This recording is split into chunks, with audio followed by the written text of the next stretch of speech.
Welcome back. Let me come back to you to continue from where we stopped. There's a lot of interfacing between technology and agriculture. You can bring technology to make things better driven, better, more efficient. I'll give an example.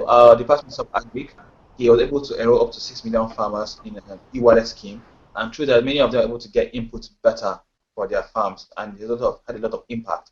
And that was at a period where, even though there was flooding in Nigeria in 2012, food prices scarcely really went up. So it's the different. There are no limits to how you can use technology in agriculture. It could be via having, let's say, you have an e-marketplace where people are able to access commodity prices online and buy. It could be via remote monitoring of your into livestock farming, like Mai was into, and you could use drones to monitor your cows. It's limitless, you know. The ideas are plentiful. You call things that people have got about. So there's a lot of interfacing between agriculture and technology. Abimbola, I'm just wondering what should be done to attract young Nigerians to go into farming in an age where farming is not really seen as a posh job or something to be engaged in.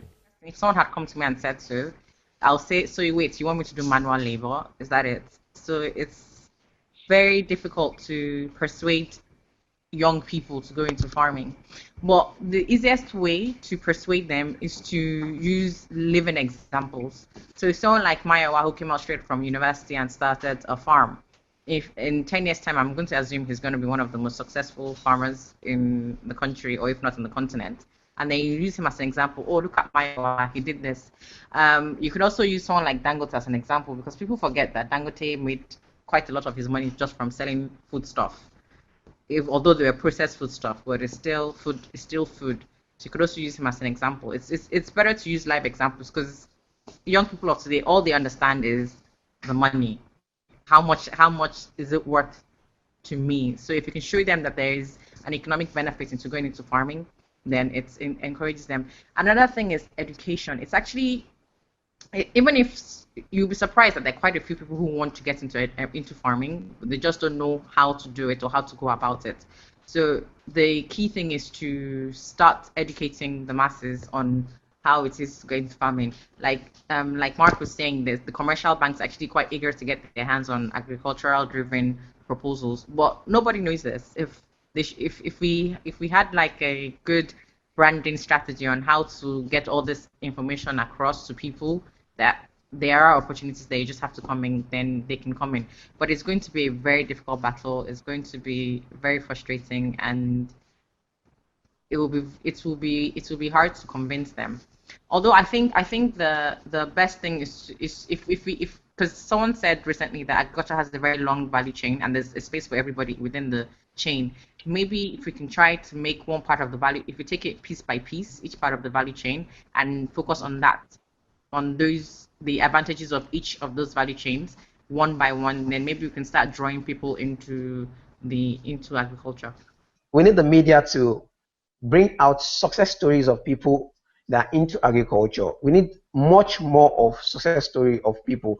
We need the stories of pre-colonial eras, farmers that made it, the building of cocoa house. We need all those things out for people to say.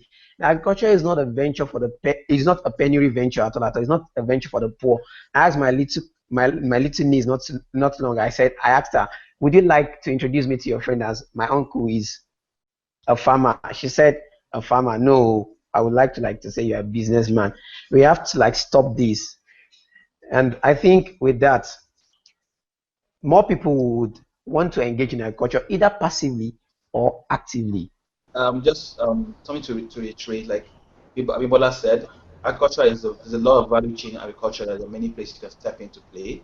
Um, so you don't have to just look at it only from the perspective of having to go get a farm and grow crops or livestock. You can come into aspect of processing. For example, we get a lot of food in Nigeria because of that processing. We lose 30% of our tomatoes. About 60% of tomatoes again, we don't process, we don't store, we don't, you know. So there are places you can look at and say, okay, how do you step in to to play there, and it's actually profit making. But again, like Mayo said, the issue with agriculture is we used to get money fast, spend it fast because of oil. You know, oil pushes out. We need to invest and grow with it, and and nurture it, like any other business to grow. We have a program that we are about to launch, Agriculture for All. Or whatever your pocket size, there is something for you to key into if you want to be a passive partner or an active partner. And then we are looking into organizing internship at the firm and projecting the image of agriculture in another context, different from the poor penury type reading venture that is on the mainstream. Information is power. The most successful people in the world are successful because they had a lot of information going into whatever it is they were going into. And there's so much on the internet. People say there's no data, there are no figures, but you'd be surprised what a simple Google search can do. So if you're interested in agriculture, in any part of it, just Google it. And if you want to write a plan or a proposal, there's so many samples online. Just Google it and you'll be surprised how much comes out of it. All right, guys, that's all we can take on the program today. Thanks for coming on board and sharing your thoughts. But we'll take a quick break.